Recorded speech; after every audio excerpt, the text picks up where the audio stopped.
In this class, we are going to talk about some important definitions and properties that any continuous time system may contain or may not contain.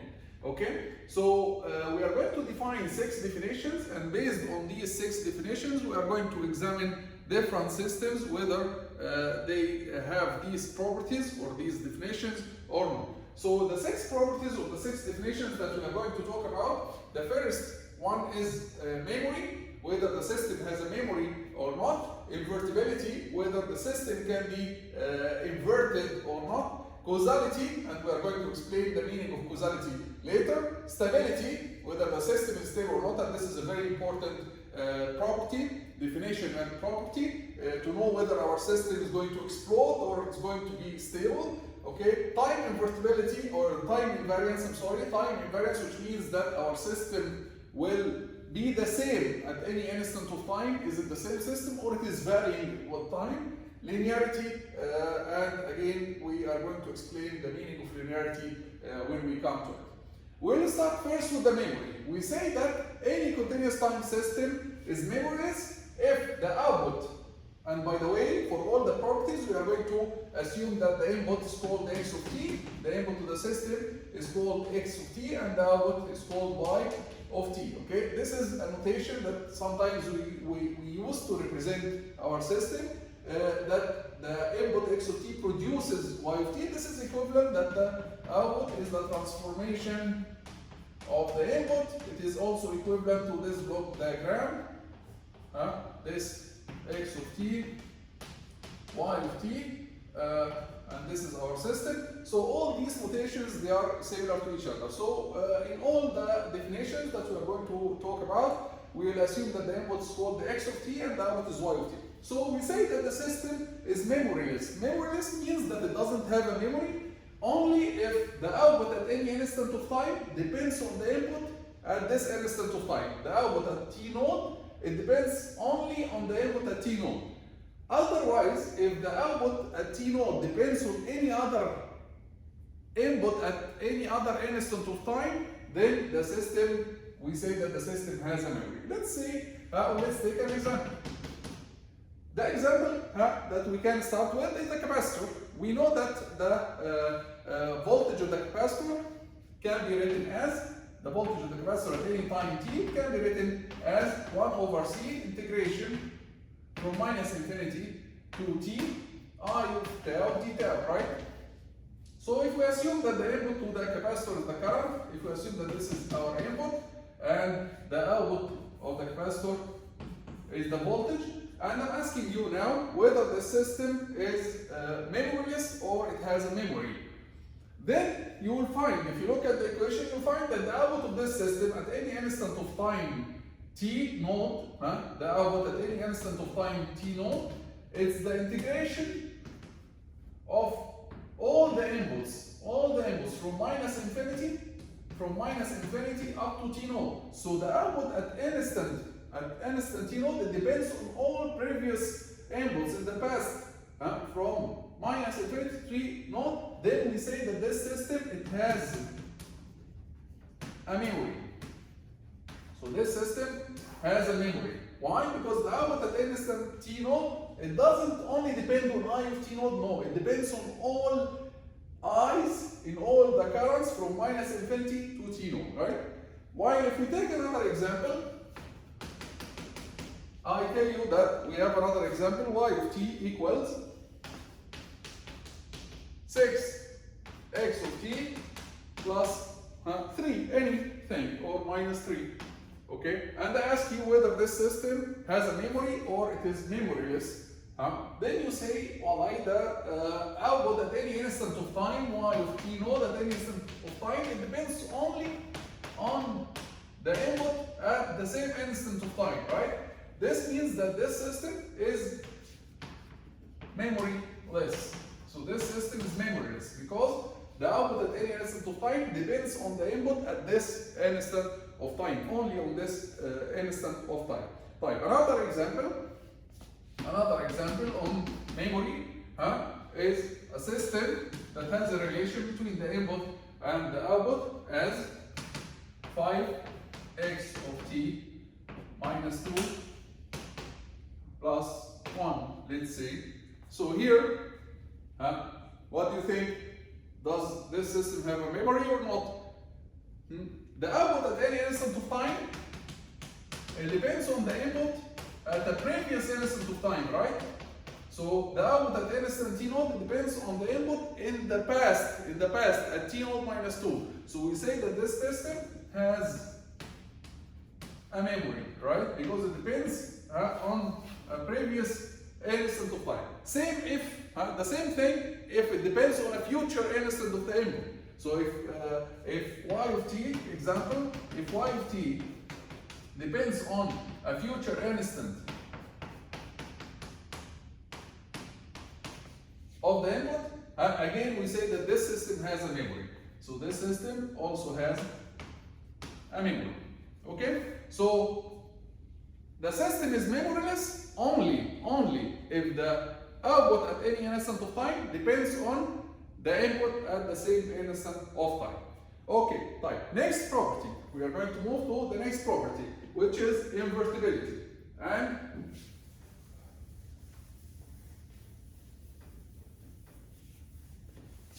invertibility means what? Means that we can invert the system. What's the meaning of inverting the system? Who can tell me what's the meaning of inverting the system? So property number 2,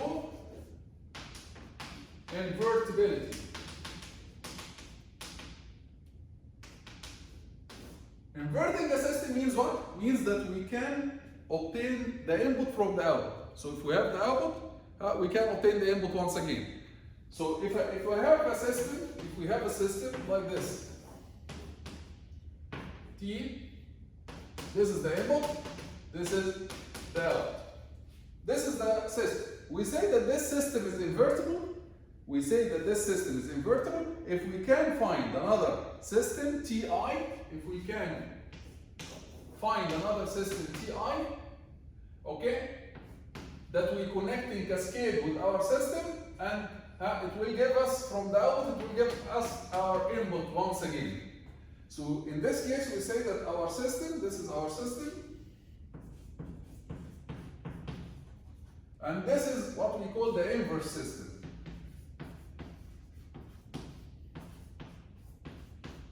So we say that our system is invertible if we can find another system, okay, that will cause the reverse effect. It will invert the effect of our system. This is our system. If we can find another system, Ti, that will invert the effect, and it will give us the input again from the output, then we say that our system is invertible. But if we can't find this system, then our system is not invertible. Okay? Like, when can we find an inverse system to our system? When can we find an inverse system to our system?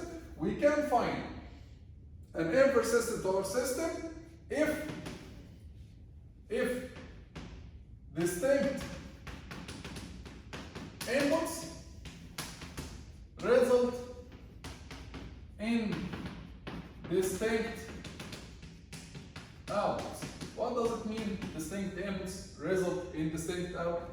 If there is one-to-one correspondence between the input and the output, yani the relation between the input and the output, it looks, for example, like this. Then, if I know the input, I can calculate the output, and at the same time, if I know the output, I can tell what is the input. There is one-to-one correspondence. Each point in the input will result in one point in the output. Okay? So distinct inputs, yani different inputs, will result in different outputs. So in this case, we say that our system is invertible. We can find an inverse system that will invert the effect of our system. I give the inverse system, I give it the output, it will give me the input again. Okay? But if the relation between the input and the output is not one-to-one, yani for example, the relation between the input and the output, if it looks like this, this means what? This means that different inputs will result in the same output. Different inputs will result in the same output. So x1 and x2, both of them will get the same output. If our system looks like this means that our system is not invertible. Why? Because we cannot find an inverse system to it. Why we cannot find an inverse system to it? Because I cannot find a system that I give y of t as an input and gives me x of t again. Why? Because if I give y of t this value, there are two values for x. The system will not be able to identify which value was the input, right? So for example, if my input to my system was x1, this is my system, it will give me, let's call this y1. So if my input is x1, it will give me y1. Then, can you find another system where the input will be y1 and it will give you x1? No, we can't find another system. Why? Because y1 here, it can correspond to x1 or x2. So we cannot find another system that is very smart to identify whether the input was x1 or x2, right? So we can't, no system that will be able to take y1 as an input and gives you x1. So it's very difficult here. We cannot find an inverse system to our system. Why? Because there is no one-to-one correspondence. Distinct inputs resulted in the same output. Distinct inputs resulted in the same output. So if distinct input results in the same output, this means that our system is non-invertible. So again, to conclude, in order for a system to be invertible, in order for a system to have an inverse system, لازم we have to have distinct inputs result in distinct outputs. Distinct inputs result in distinct outputs, so that we can revert the thing. But if distinct inputs result in the same output, then if you have the output, you will not be able to identify what was the input, right? So this system is not invertible. So this is the definition of invertibility. This is the definition of invertibility and the inverse system. So two definitions will come together. The invertibility means whether our system is invertible or not, and this happens if distinct inputs results in distinct output. And at the same time, there is another definition here related to it, which is the inverse system. The inverse system is the system that if we connect in cascade with our system, it will give us the input once again. So two definitions: the definition of when the system is invertible, and the definition of the inverse system. Example. Let's take an example. For example, if I give you an amplifier, just an amplifier, يعني y of t equals 5xt, and I ask you whether this system is invertible or not, you'll find here that for any value of x, it will give you a distinct value of y, right? So if you choose x5, it will give you y25. If you choose x10, it will give you y50. You cannot find two values of x that will give you the same value of y. The curve between y and x, it looks like this. So distinct inputs will result in distinct outputs. So we can say that this system is invertible because distinct inputs will result in distinct output. So we say that this system is invertible. And what is the inverse? What is the inverse system? The inverse system is